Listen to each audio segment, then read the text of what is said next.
Welcome back to my YouTube channel. Today's video guys, na-request to ni Bukidnon Good Vibes. Hindi na tayo magpapaligoy-ligoy pa. Hi nga pala kay Bukidnon Good Vibes. Thank you for requesting this video. Na-request niya is, sabi niya, based on my experience, kuripot ba ang mga German? Ah, my goodness. Okay. So, first of all, lahat ng tao dito na may trabaho, nagbabayad sila ng tax. My goodness, wala na talagang free dito. Wala nang free sa buong mundo, my goodness. So, first, sa asawa ko. Yung asawa ko naman, masasabi kong napaka-kuripot niya sa mga bagay-bagay. Pero pag pagkain, kahit na anong gusto mong i-order, kahit na ano, like sabihin ko sa kanya na gusto kong kumain ng ng pizza, gusto kong kumain ng ganyan, ng ganito, agad-agad o-order niya yan guys. As in, wala siyang angal kahit na ano pa yung hingin ko na pagkain. As in, kahit na sa pamilya ko, for example, sasabihin ko sa kanya na mag-iipon ako ng mga like bags for my family, ganon-ganon. Sasabihin niya guys na mas mabuti pang wag ka na lang bumili, mas mabuti pang yung pera mo na lang ipunin mo at saka ipambili mo ng bigas sa kanila or makakain nila. Yun siya guys, as in, sa akin kasi, kasi ako, napaka-materialistikong tao. As in. And spoiled kasi ako nung ng lolo't lola ko before, nung bata pa ako. And until now, nadala ko siya. So, spoiled ako sa asawa ko pagdating sa pagkain. For example, wala sa plano namin na kakain sa labas. Sabihin ko sa kanya na gusto kong kumain ng ganito, gusto kong kumain dito. Wala siyang angal guys, as in agad-agad pupunta kami sa kakainan na ganyan or ganito or kung saan man yan. As in, bibilhin niya or pupunta kami doon agad-agad. Pero, pag mga bagay na hindi naman namin kailangan or hindi ko kailangan, talagang aangal siya guys.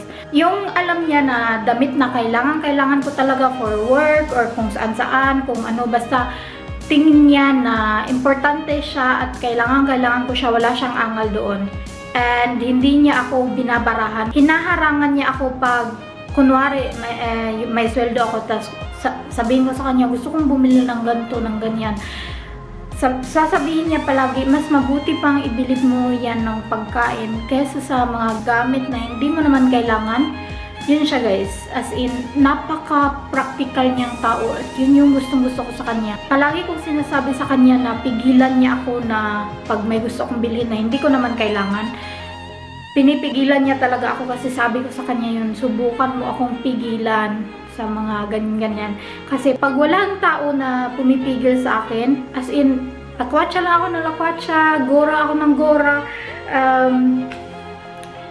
bili doon, bili dito, ganyan, until maubos yung pera ko guys. Ganyan ako, ewan ko na lang. But then, parang ko naman siya, na-practice ko na siya nung palagi niya akong pinipigilan. May mga tao na nagpapakonsensya sa akin, like yung kaibigan ko na pag nagte-text ako sa kanya na gusto ko yan, gusto ko to, sasabihin niya na wag, ganyan-ganan. Parang nagpapakonsensya siya guys. And ang ending, hindi ako nakakabili as in. Malaking tulong yun sa akin na may mga taong ganun. And yeah. And yung asawa ko, hindi talaga siya kuripot. Hindi siya kuripot kung alam niya na yung perang yun, yung pera na paggagastusan niya ay mapupunta sa sa may sense na bagay, mga ganun-ganun na kailangan talaga. Kasi nung una akong dumating dito, wala pa akong trabaho nun, and siya yung nagsusuporta sa pamilya ko financially. Monthly yun guys, pambili ng bigas, pambili ng pagkain nila, as in yun, pagkain lang talaga sa kanya, as in. Pagdating naman sa biyanan ko, let's say, kasi may iba-iba na silang pamilya, iisa-isahin ko sila. Yung biyanan kong babae, hindi din siya kuripot guys, as in, yung bago akong dumating dito, siya yung nag-shopping sa akin ng mga damit, ng kung anong kailangan ko. As in, siya din yung tao na katulad ng asawa ko. Marunong talaga silang humawak ng pera. Uunahin nila yung kailangan nilang bayaran. Every year, iniimbitahan kami ng mama niya na mag-vacation sa ibang country. Like, before, sa 2017, pumunta kami ng Italy. Mama niya yon yung nag-invite sa amin. So, wala kaming gastos noon. Mama niya yon. And then, 2018 na vacation, sa kami sa Budapest or sa Hungary.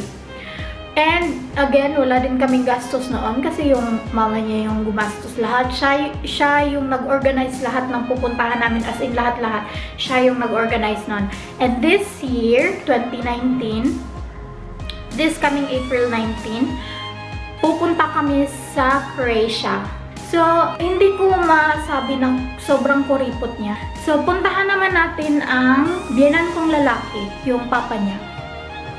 And yung papa niya, nakuha ng asawa ko yung pagka-practical niya sa papa niya. Yung papa niya, hindi siya bumibili ng hindi niya kailangan.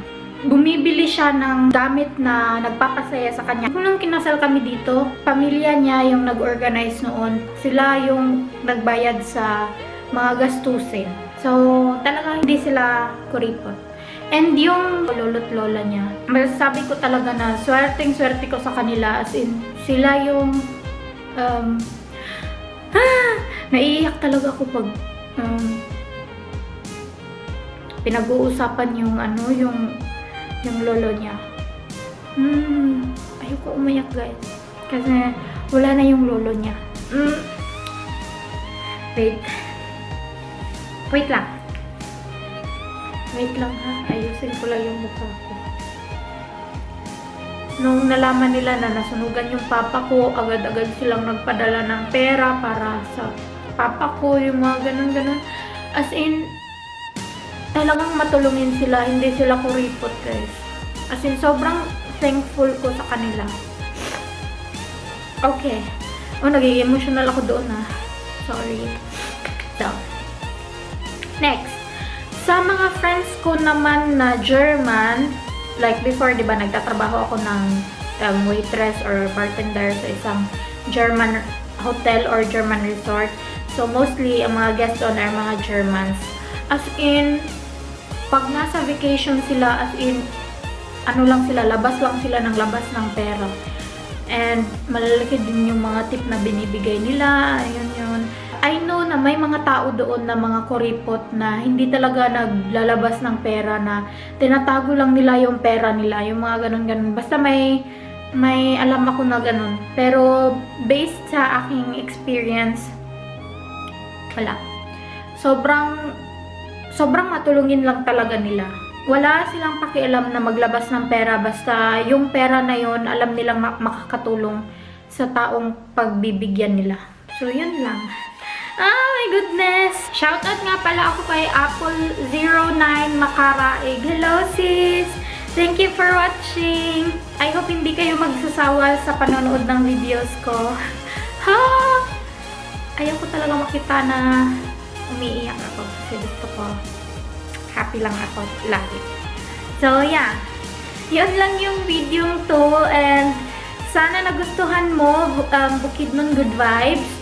Thank you for watching. I hope you enjoyed this video. Please like if you did, leave a comment below, and please don't forget to subscribe to my YouTube channel for more videos. And see you guys on my next one. Vielen Dank. Tschüss!